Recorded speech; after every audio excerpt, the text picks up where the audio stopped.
In a quiet neighborhood on the outskirts of Springfield, Missouri, lived 15-year-old Emily Harris with her father, Richard Harris.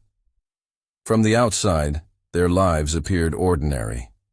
Emily was a bright, respectful teenager who loved to read and sketch in her journal.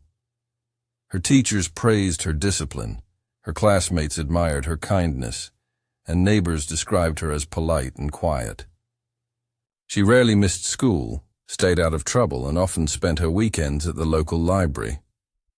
After losing her mother to cancer at the age of 9, Emily had become even more attached to her father. Richard, a quiet and composed man in his early 40s, was known for his punctuality and helpful nature. He worked at the city's power plant and had never once been in trouble with the law. People in town saw him as a responsible single father who had dedicated his life to raising his daughter after tragedy struck their family. It all changed on a cold February morning. Emily didn't show up at school. At first, the school assumed she was sick, but when she missed the entire week without any communication from home, the administration contacted Richard. He responded calmly, telling the school that Emily had run away after a minor argument. He claimed she had been acting out lately, showing signs of rebellion, and stormed out of the house late one night. It wasn't unusual for teenagers to push boundaries, he added. The explanation seemed plausible at first. Police filed a missing persons report, and the search for Emily began. Flyers with Emily's photo were posted all over town. Social media lit up with posts asking for any leads. Candlelight vigils were organized by classmates and local church groups. Yet, despite all efforts, no one had seen or heard from Emily since that night. Days turned into weeks, and hope began to fade. Investigators initially had no reason to suspect foul play. Richard cooperated with the police, gave interviews to the media, and even helped in search parties. To the outside world, he looked like a grieving father desperate to find his daughter. But there were subtle details that didn't quite add up. Emily had left behind her phone, her wallet, and even her diary, items no runaway usually forgets. She had never mentioned any unhappiness at home, nor shown signs of wanting to leave. A teacher who had grown close to Emily grew increasingly suspicious and urged the police to dig deeper. The turning point came when a former co-worker of Richard's came forward with disturbing information. Years earlier, Richard had been quietly dismissed from a job due to inappropriate behavior involving a teenage intern. The incident had been swept under the rug, never officially reported, and forgotten. With this new lead, investigators returned to the Harris home. This time they weren't just checking for signs of a runaway, they were searching for hidden truths. What they discovered next would unravel a horrifying story that no one in the town could have imagined. With the disturbing tip from Richard's former co-worker, police obtained a second, more comprehensive search warrant for the Harris home. This time, they brought forensic experts and specialized equipment.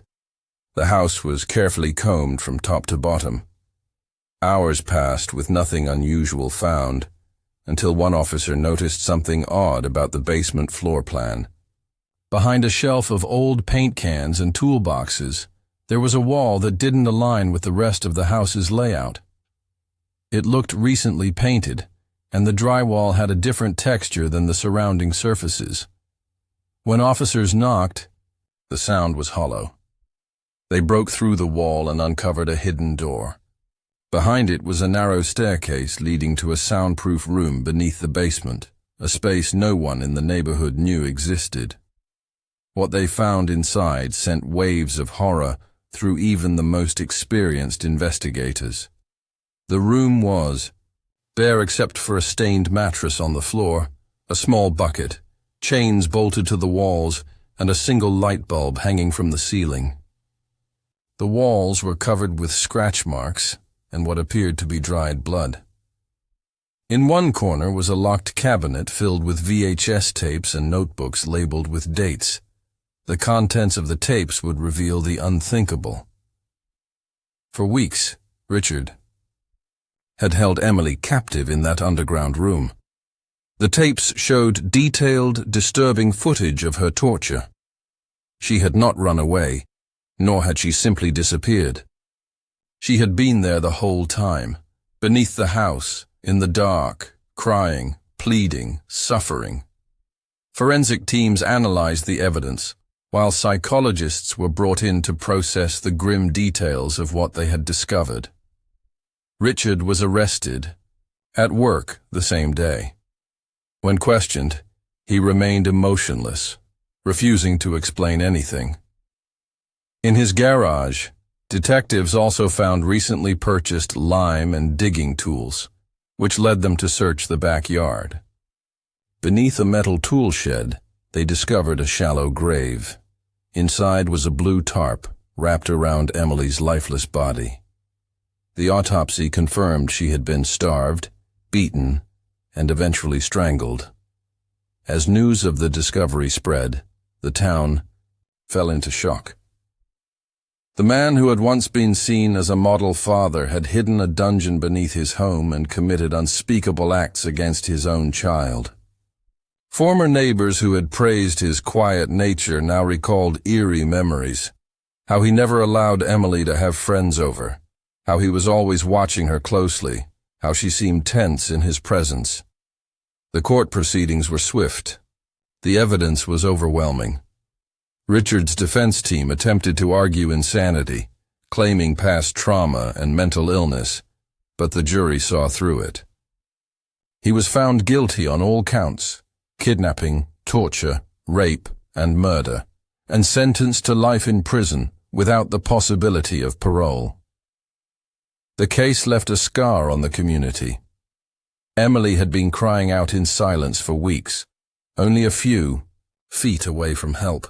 Her story became a chilling reminder that true evil can wear a mask, and sometimes the greatest danger lies behind the safest-looking doors.